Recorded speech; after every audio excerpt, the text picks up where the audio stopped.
Well, welcome to the first podcast of the Blazing a Trail series.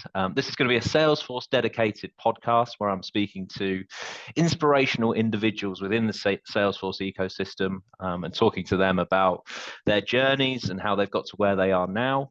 I'm told this podcast series is going to be available on Apple Play, Spotify, and Anchor, and I think on YouTube as well. And I'm delighted in this first episode to introduce Kathryn Castle, who I met 5 or 6 years ago when she was thinking about sort of moving back to the UK from the Netherlands. She decided to get as far away from me as possible, went to Mexico instead, and has started up her own Salesforce consulting business. And Kathryn's here to talk to us today about how she went through that journey. So thanks for joining us today, Kathryn. And Yeah. do you want to give a little bit of a better intro than I possibly can as to you? How could I possibly give a better intro than that? But no, thank you, Zach, for the introduction. I'm honored to be the very first guest.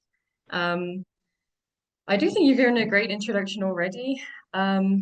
But yeah, my name is Kathryn. I'm originally from the UK, although I've heard that my accent is starting to get butchered by too much time abroad. Um, I've been living in various different countries for more than 10 years now. I think Zach and I started talking when I was in the Netherlands, but I've since moved to Mexico. I run a fully remote Salesforce and revenue operations consulting practice out of my home here.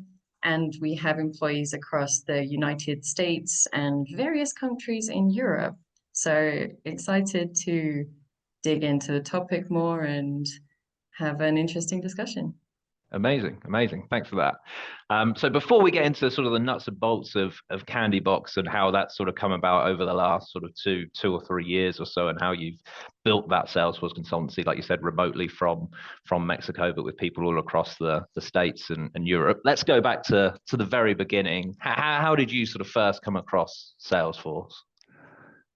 If my memory serves me correctly, because it was a while ago, I was working at a technology company, and I was actually in the support organization working mainly on Zendesk, which is a customer support platform primarily, although I think they're sort of moving into CRM too. Um, I got really interested in building out all of the operations. And at a certain point, we were looking at doing an integration between Zendesk and Salesforce. So that was probably the first time that I actually gained an understanding of what Salesforce was and what various teams at the organization were using it for. And from there, I realized that I really wanted to explore this topic of business operations more. And I lobbied for a position within that team at the company. And because they didn't have anybody based out of EMEA at the time, I managed to get my foot in the door. And from that point onwards, I learned Salesforce from scratch, mostly on the job, just taking on requests from various people and figuring out how everything worked as I went. Probably about a year after I had been working in Salesforce, I decided to get my admin cert, and I picked up an actual physical Salesforce book, which I remember being like this thick, like 2 inches thick. And I remember thinking at the time, oh man, I wish I'd done this when I first started learning Salesforce, because there were so many of the very basic things I'd completely neglected or not understood how they worked. But yeah, that's how I got into Salesforce, accidental admin, I guess. Nice. And I think that's true for a lot of people, right? And I think that you've set this up an absolute treat to sort of intro the purpose of the Welcome. podcast. So thanks for that. I promise I haven't paid Kathryn to say that and tee it up like that. But like I was sort of getting at there, so there's so many people who have started their journeys as accidental admins, and this can really sort of showcase what sort of is potentially possible within the ecosystem. And obviously there's loads of different routes that you can potentially sort of go down, but obviously off the back of what you sort of, or how you first fell into the ecosystem and now sort of running your own Salesforce consultancy, it really sort of showcases what you can potentially do in the ecosystem, which is great. And I think if I'm correct, and excuse me if I'm wrong, but it sounds like sort of that first role sort of within sales operations, revenue operations, sort of set you up for sort of what Candybox is all about now, and sort of your focus, particularly within that sort of industry environment. Yeah, it was definitely not planned.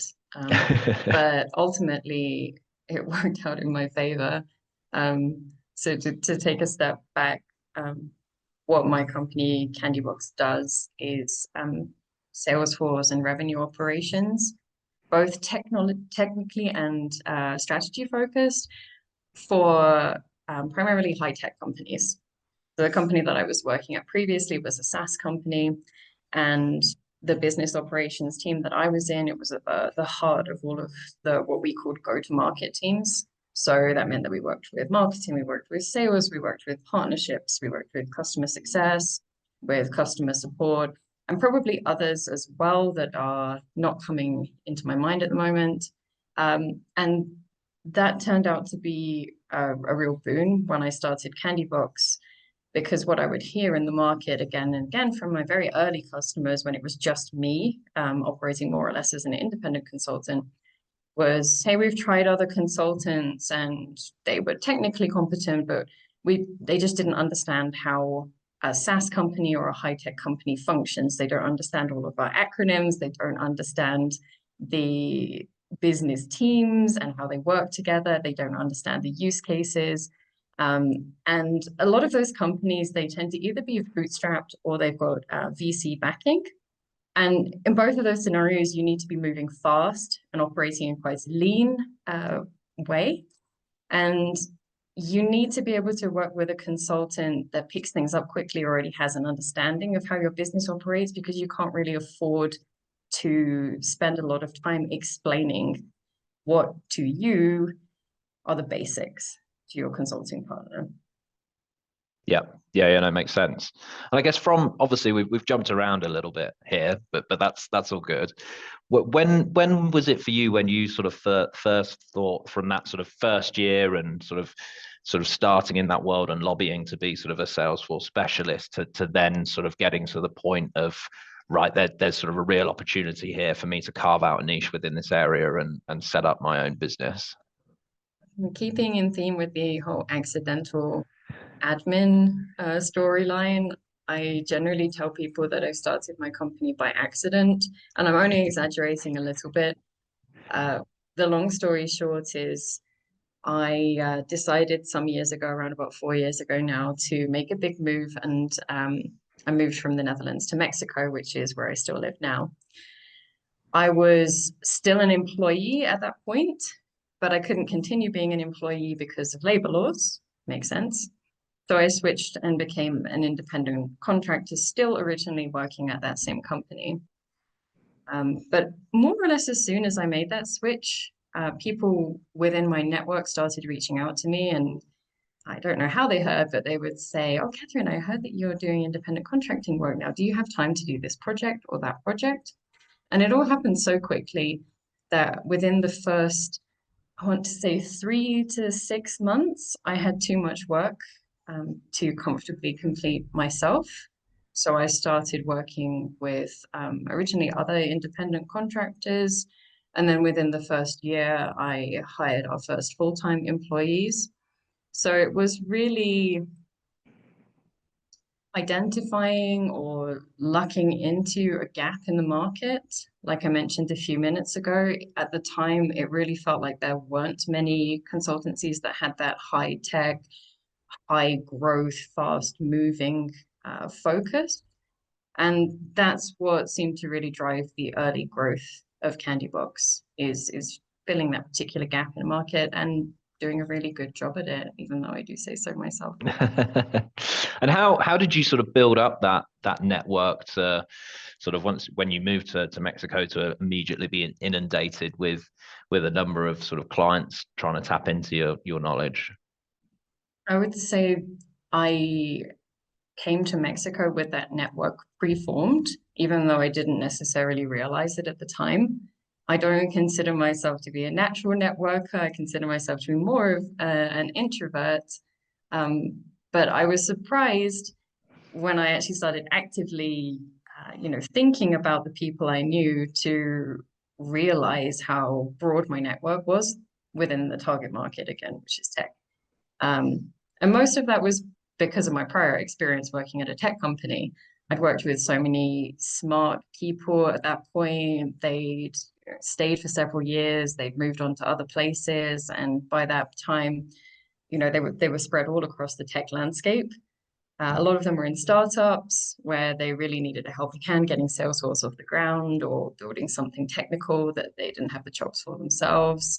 And once I had a couple of projects under my belt, those people started recommending me to their networks, and there was kind of a domino effect in that sense. Yeah, yeah, nice. And obviously, as sort of people talk about, I mean, it's ever expanding, but sort of the Salesforce ecosystem is so tight and sort of incestuous, as people will say. So there's that sort of snowballing sort of effect that everyone knows everyone. So like you said, you sort of do a good job on a couple of pieces of work, then that can just sort of spiral to sort of the point that you're at now, which is great. Yeah, absolutely. What sort of, I guess sort of that'll be sort of a question for a lot of people when sort of a lot of people are independent contractors and potentially sort of thinking about setting up their own business. And obviously you got to a point where sort of there was, I guess, too much work for yourself that then sort of triggered that sort of first hire. What nice sort of problem to have, huh? Absolutely. Sort of what was it, purely the volume of work that sort of got you to that point of sort of thinking, right, I need some help here, and then sort of what was sort of the trigger point, and I guess sort of how did again you go about that in terms of sort of onboarding that first hire? So do you mean the trigger point of making that transition from being purely an independent contractor to running a business? Yeah, absolutely. Yeah. So good question. I think I'd say it was two things. So first of all, yes, it did have to do with practical considerations, such as, wow, I have far too much work to comfortably do myself, and I absolutely do not want the quality level to drop. I need help. That's something that everybody should ideally be able to admit to themselves. Um, and if you want my advice, try and be aware of that ahead of time so that you don't end up in a situation where you're already overwhelmed and then you have to spend extra time looking for somebody good, because that can take quite a while. But there was another aspect for me, which was I realized that I was interested in building a company so I could do something slightly different than what I consider to be typical. I personally haven't always been extremely happy or fulfilled in a traditional work environment where you go into the office and you do your 9 to 5 and you get your performance reviews and you have a maximum capped percentage raise that you can get every year, and you can't move into a different role unless you've been in your current role for X amount of time. I personally found that quite restrictive. So something that appealed to me about starting my own company was being able to do things differently and decide which rules, if any, I wanted to follow. So I created Candybox thinking of the type of environment that I wish I'd seen more in the working world. And for me, that was interesting work as far as possible, treating people as individuals. So working with your employees to understand what motivates them, the type of work they like, how they like to work, how they do their best work, rather than forcing everybody into the same kind of parameters or the same box. It was more flexibility in terms of roles, in terms of working hours. Obviously, the very basic things that I'm just skipping over, like providing good compensation and benefits. And another aspect that I'm overlooking is the remote working environment. I think things have changed so much in the last couple of years that now it doesn't seem like such a big thing because there's so many remote or flex jobs out there, particularly in the Salesforce space and in the tech space. But back then, 4 years ago, it wasn't very common. It was very rare to find companies that did flex or did fully remote. So it definitely felt more groundbreaking at the time. And it's funny to think back now and look at how much has changed in just a very short space of time. Yeah, I was thinking as you were sort of rattling through those I guess values behind the business, and I was like, you were very much ahead of the COVID curve from that Yes, perspective. only slightly, but still ahead of the curve. And I'll apologize in advance because this question wasn't on our pre-prepared list, but I'm going to ask it anyway and throw it at you. Okay. Sort of how now, sort of with those sort of values in mind, and obviously originally you had that with sort of obviously just thinking about yourself and the environment you wanted to work in. How sort of challenging has it been, sort of scaling those values, if you like, to now sort of a 15 strong business, and how sort of, I guess, how many it could well be in a year, 3 years, 5 years time? Yeah, again, really good question. I do think that what I'm looking to do with Candybox is not going to appeal to everybody, and that's absolutely fine.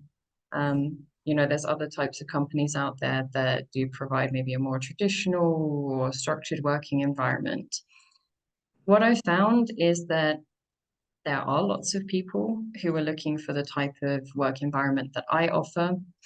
And if I find those people, then everything flows very well. So it's about matching up the right personality type with the working environment, I guess, to put it in a nutshell. We have hired people who ultimately didn't enjoy either the consulting atmosphere or this quite loosely structured atmosphere, and they moved on to other roles.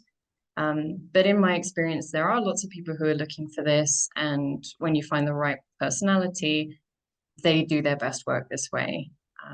They worked excellently with other people on the team. They work really well with customers. And it's something that I find kind of hard to quantify, but I guess I have this belief that if you do find that great match of the right personality with the right working style, the right types of projects, it is going to translate into quality, the quality of the work, quality of relationships throughout the Candybox team, quality of relationships with our customers. Again, it's one of those things that I would love to find a really snappy data point on so I could just pull that out. Sadly, I don't have one yet. Maybe I will in the end, but I really believe this to be true.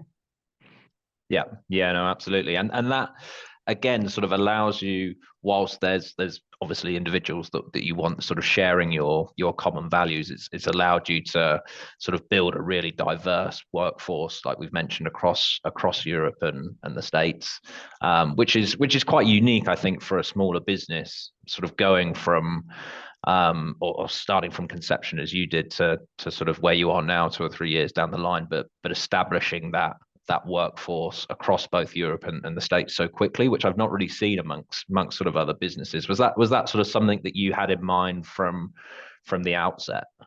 Again, I would say this is something that was more or less organic. One of the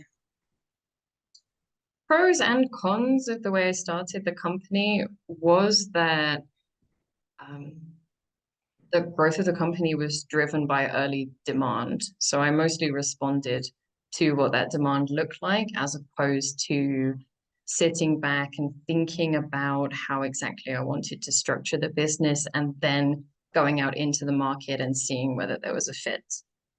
So to come back to your question, it was structured this way because we were seeing demand from both the US and Europe primarily. And there's also a factor in the high tech space where you'll have two things. You'll have a startup in the US that gets to a certain size and then expands to Europe, and they have a London office or an Amsterdam office or a Berlin office. Those are pretty common ones.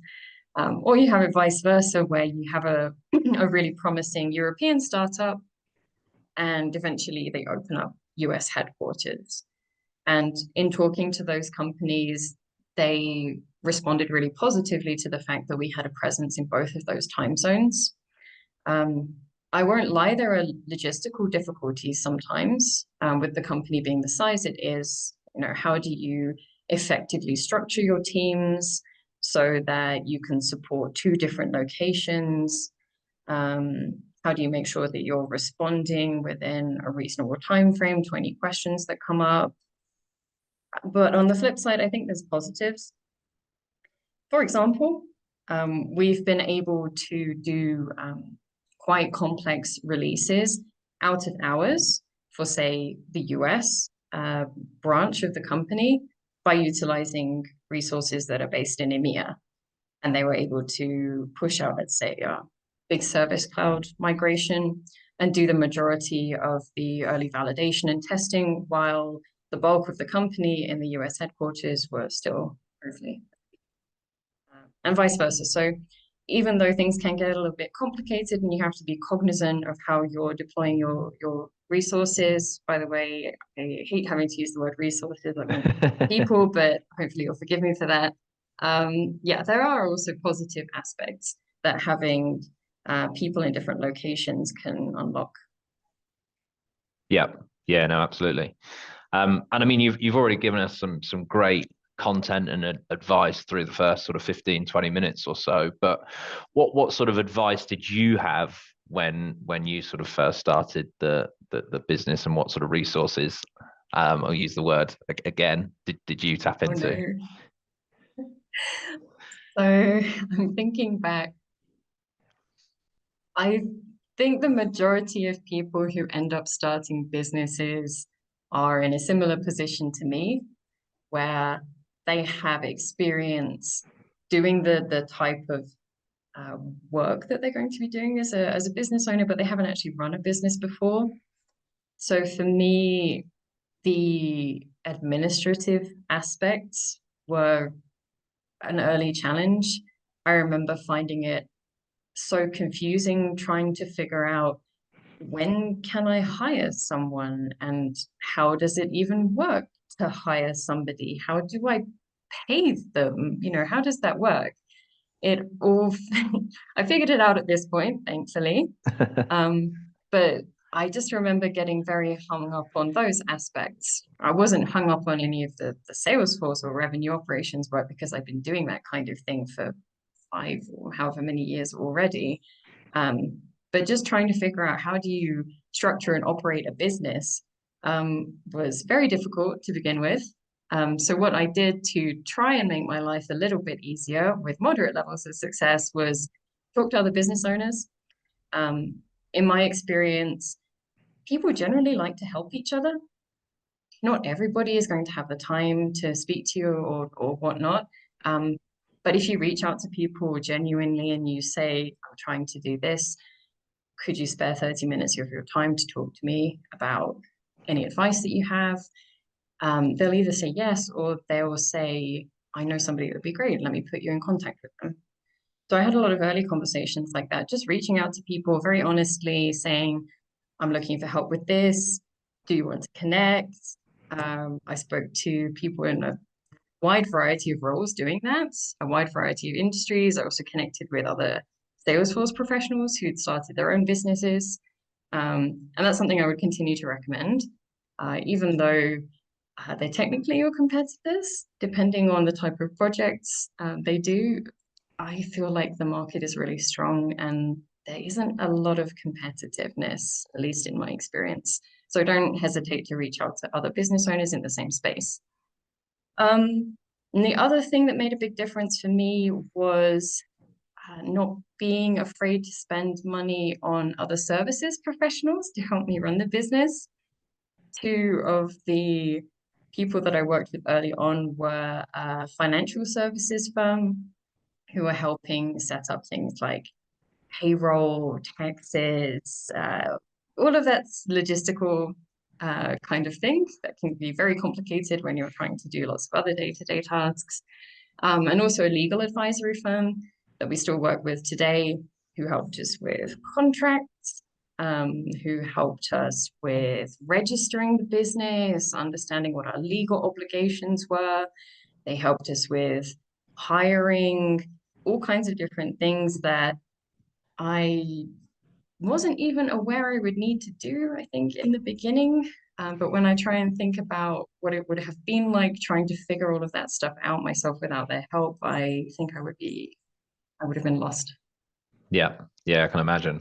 And yeah, I hate any of that payroll stuff Yeah. and administrative things. It's all way Hmm. above my head. So I'm Hmm. all on board for outsourcing that to the people that know the subject a lot better Yeah. than me. I have come across business owners who really like all of the administrative side of things, and they love getting into the nitty-gritty of finances, taxes, business licenses, all of that kind of thing. But I sort of feel like they're in the minority, and you're more likely to find business owners that are ideas people and strategy kind of people. So having that logistical backup is, in my opinion, really invaluable. Yeah, yeah.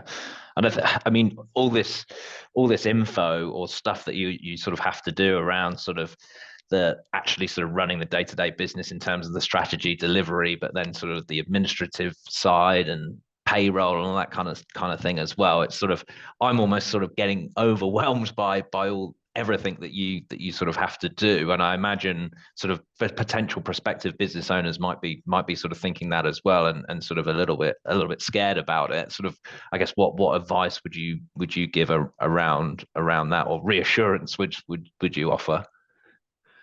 So I can tell I'm already making a really great podcast episode, making everyone feel overwhelmed. Um, I think there's probably two approaches, broadly speaking, that you can take. You can take the approach I did, which is going in more or less ignorant and being forced to figure things out as you go.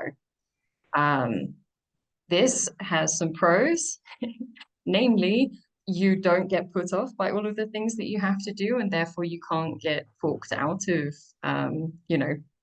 going ahead. Uh, Cons, getting a bit overwhelmed when things actually do need to be done. But at the same time, you have to take care of them one way or another. So there's a forcing function to doing things that way. The other way, which I'm not sure if I can comment on the pros and cons, but I can take a stab at it, would be doing all of your research in advance, thinking ahead of time. I want to go into this space. I'm interested in starting a business, starting having those conversations with other business owners ahead of time, identifying all of the things that you'll need to do, research, understand, um, as you're setting up the business, and sort of take that more structured approach, so that you have things more or less logistically figured out at the time you decide to pull the trigger. I think that way is going to take longer. It's definitely going to require some thinking ahead of time. You wouldn't be able to just immediately start like I did and figure things out as you go. Probably would end up being a little bit less stressful when you come to when you come to things. But maybe the stress is part of the fun. Again, I think it might be it depends on your personality type of question. Yeah, yeah, no, absolutely. Anything sort of in particular you do differently if you had your time again? I don't know if I would do anything differently, or I don't know if I could have done anything differently, I suppose, is my answer. Because I was so many things out there were so many things that were new to me. I do think if I went and started a brand new consultancy now, I would be armed with a lot more knowledge and experience as a business owner and operator than I had previously. I suppose thinking about it, I might have prioritized myself a little better than I did, which might sound like a selfish answer off the bat, but if you're a sole owner operator like I am, in the early days at least, the business really is contingent upon you, your ability to do your work, your mental state, your capabilities of looking after your team and your customers. So if you as an individual are overwhelmed or in any way struggling, then it will start to have knock-on effects to your business and to your team and your customers. And I think there have been times where things were going so well from a business perspective at my company that the level of work was too much for me as an individual. So if I were to go back, I would have tried to be more cognizant of that and looked for additional support, either from my team or hiring other management positions earlier, or maybe even saying no to some projects that I thought would run us a little bit thin. And I'm not sure if that's very common advice within the industry. That is a massive challenge in terms of how do you sort of manage the quality of the service that you're offering versus ensuring that obviously you have enough work for the team and to keep the business ticking over. And it's a fine balance, right? So it's important that you get that right. Yeah, it's one of the big challenges of the consulting industry, not just Salesforce. Many services agencies have that issue. And the question is, well, the balance, I suppose, is stress versus profitability and stability. And if I took on extra work and potentially spread my team a little bit thin and risk the quality going down, or do we risk not making enough money? And I don't think there's an easy answer to this. It's something that you always have to have your eye on. You need to be looking at the data that you hopefully have regularly. You need to be talking to your team. You need to be talking to your customers and getting qualitative feedback that way. And always be calibrating slightly. I think for a lot of Salesforce professionals, a lot of us, we want there to be a perfect answer. There's a perfect solution to a lot of Salesforce use cases. This is the best way to build this particular flow, for example, and then everything will run smoothly. So I think in the back of my head, I always think there's going to be an answer like that to the, usage versus profitability versus, team and customer satisfaction question that we've just been talking about. But the solution is more, you can make sure that you have the information to make a decision, but you're never going to have a static solution that doesn't need to be changed or looked at. You need to always be keeping your finger on the pulse and adjusting as need be. And I love the flow analogy in there. Got to keep things all Salesforce. Love that. Right. So I guess finally, obviously we've now got sort of Candybox to, I guess, sort of a stable state. It's sort of 2 or 3 years into the business. Sort of what's next for you guys? Really good question. Even though I think I've spoken about it both positively and negatively, the fact that the business grew up very organically. I still don't consider myself to be the type of business owner where I have a 5-year plan and I'm looking far into the future and imagining what's going to happen and planning for a certain eventuality. I'm more the type of person that's looking at what's happening in the here and now and trying to identify potential trends in the market, but shorter term. So that being said, I do have some ideas that we're interested in exploring. Those might involve, without giving too much away, additional Salesforce products, additional services related to revenue operations specifically, rather than Salesforce itself necessarily. They might involve expanding our target market slightly. But I would say at this stage, we prefer to be relatively flexible so that if something does change in the market, we can pivot quickly. And goodness knows, as I'm sure you'd agree, there's been enough of those surprise developments in the market these last few years for me to feel comfortable sticking with that strategy. Yeah, absolutely. Out of interest, sort of particularly sort of with COVID in mind, I guess, and not to bring up the dreaded C word, but how did you sort of navigate that that time as a relatively new business owner, and how are you sort of prepared for future disasters, so to speak? So COVID was a very interesting time to be a fresh business owner. I think, how long had I been running the company? I'm honestly not sure. Zach, maybe 6 to 9 months, maybe a little bit more, before everything started kicking off. And without trying to sound insensitive, I think it actually, in some ways, opened doors that might have been closed to us previously. One of those things was a lot of companies became much more open to hiring remote consultants. Previously, you would see companies want to have consultants come into the office and work with the team, which is very valid. That was not an option for the majority of companies during the pandemic. And so, ourselves, we were already fully remote.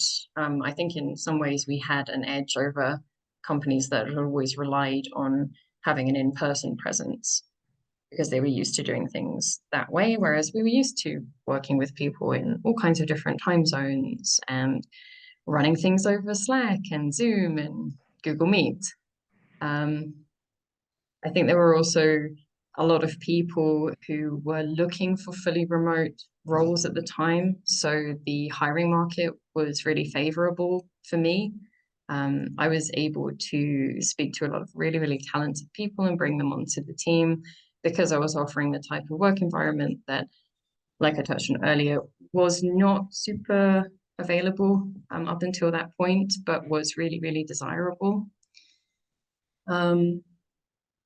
Yeah, so even though it was a really challenging time for so many people, from a business standpoint, there were, I think, some positive changes that were ushered in. Yeah.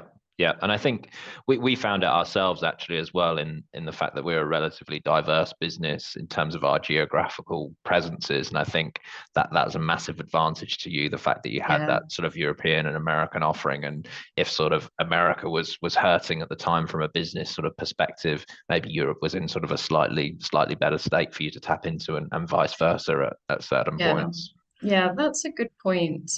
The other thing that was quite interesting across the companies that we worked with was some of them paused hiring for in-house roles, but they still had consulting budget.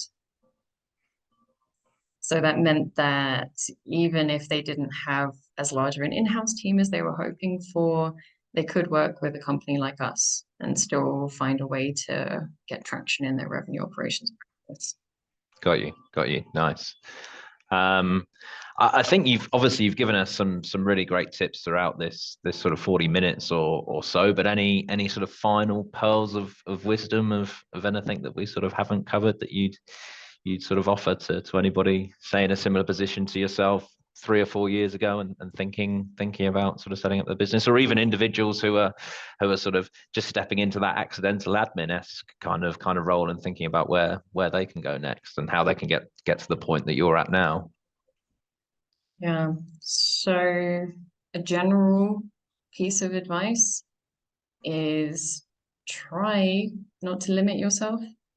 I know it's easier said than done, but I think a lot of us, they can feel an imposter syndrome, or they can just look at the breadth of Salesforce and the complexity of the tool and the ecosystem, and they can think, wow, I'm so out of my depth, or they can focus on all the things that they don't know because, they're thoughtful people. They want to do a good job. They want to be great. And that can be good because it motivates you to learn more and hone your skills, but it can also hold you back because you can get in that mindset of, I don't know how to do this yet, or my skills aren't at this, self-imposed level where I want them to be, or I'm not going to apply to speak at Dreamforce, or I'm not going to start the business that I know I really want to. So general applicable piece of advice is try to identify if you're doing that yourself. And if so, at a minimum, be cognizant of it. Catch yourself when you're doing it and question whether there's a more positive story you could be telling yourself. Because this desire for high standards, this desire for perfection, it only serves you so far. You also need to balance it out with an attitude of, I'm great and I can do what I want to do. You know, why hold myself back? And then anything else, I think don't ever be afraid to reach out to people that you think could be helpful to you or you would love to connect with. It's a little bit cheesy, but the worst they can say generally is no. And in my experience, the majority of people are going to, at a minimum, see your outreach positively. If you reach out to somebody, let's say on LinkedIn, and you say, I really admire your work, I really admire what you've been doing, any advice that you can give, could I take 15 minutes of your time? Some people are going to say, I'm too busy, but I'm flattered, and they'll remember you positively. And other people are going to say, yeah, I really like that you reached out. Let's connect. Let's have a conversation. And you never know where those conversations are going to go. And that's something that you can do regardless of where you're at currently in life, whether you're running a business, whether you're an independent contractor, whether you're an employee, whether you're looking to change careers. You can't really go wrong with trying to make connections with other people as long as you're doing it in a respectful way, which I think most people do. Yeah.